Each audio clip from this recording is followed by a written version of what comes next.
साताऱ्यातून एक मोठी बातमी। साताऱ्याचे खासदार उदयनराजेंना कुठल्याही क्षणी अटक होऊ शकते। वैद्यकीय तपासणीसाठी त्यांना रुग्णालयात नेण्यात आलंय। थोड्याच वेळापूर्वी उदयनराजे सातारा पोलीस स्टेशनमध्ये हजर झाले होते। राहुल तपासे आपले प्रतिनिधी आता आपल्यासोबत आहेत।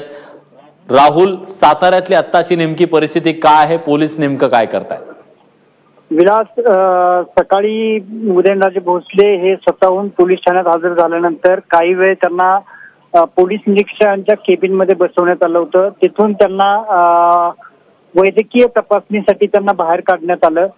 त्यांना वैद्यकीय तपासणीसाठी जिल्हा शासकीय रुग्णालयाकडे नेत असताना कार्यकर्त्यांचा मोठा जत्था मोठी गर्दी ही जिल्हा शासकीय रुग्णालयाच्या आवारात झाल्यामुळं त्यांना आता या जिल्हा शासकीय रुग्णालयात न आणता त्यांना सध्या तालुका पोलीस शेजारी असलेल्या शिवतेज या ठिकाणी बसवण्यात आलेलं आहे। इथल्या गर्दीवरती पोलीस कंट्रोल मिळवतील, त्यानंतर उदयनराजे भोसले यांना या जिल्हा शासकीय रुग्णालयात वैद्यकीय तपासणीसाठी आणतील असे एकंदरीत दिसतंय।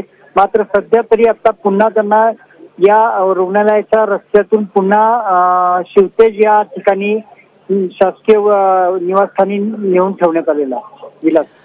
राहुल, सध्या साताऱ्यातली परिस्थिती नेमकी काय? विलास, स्वतःहून जर पोलिसांनी खासदार उदयनराजे भोसले यांना अटक केली असती तर थोडंसं वातावरण वेगळं असतं।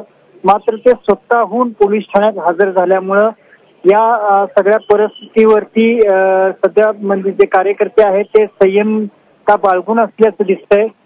कालच भिडे गुरुजींनी याबाबतची धमकी दिली होती की उदयनराजेंना अटक झाली तर साताऱ्यात कार्यकर्ते उतरतील। मात्र ते स्वतःहून हजर झालेले आहेत। त्यांनी संयमता आणि शांतता राखण्याचे स्वतःहून विनंती कार्यकर्त्यांना केलेलं आहे, आवाहन केलेलं आहे। त्यामुळे सध्या तरी आता पूर्णपणे शांतता कार्यकर्त्यांमध्ये दिसते।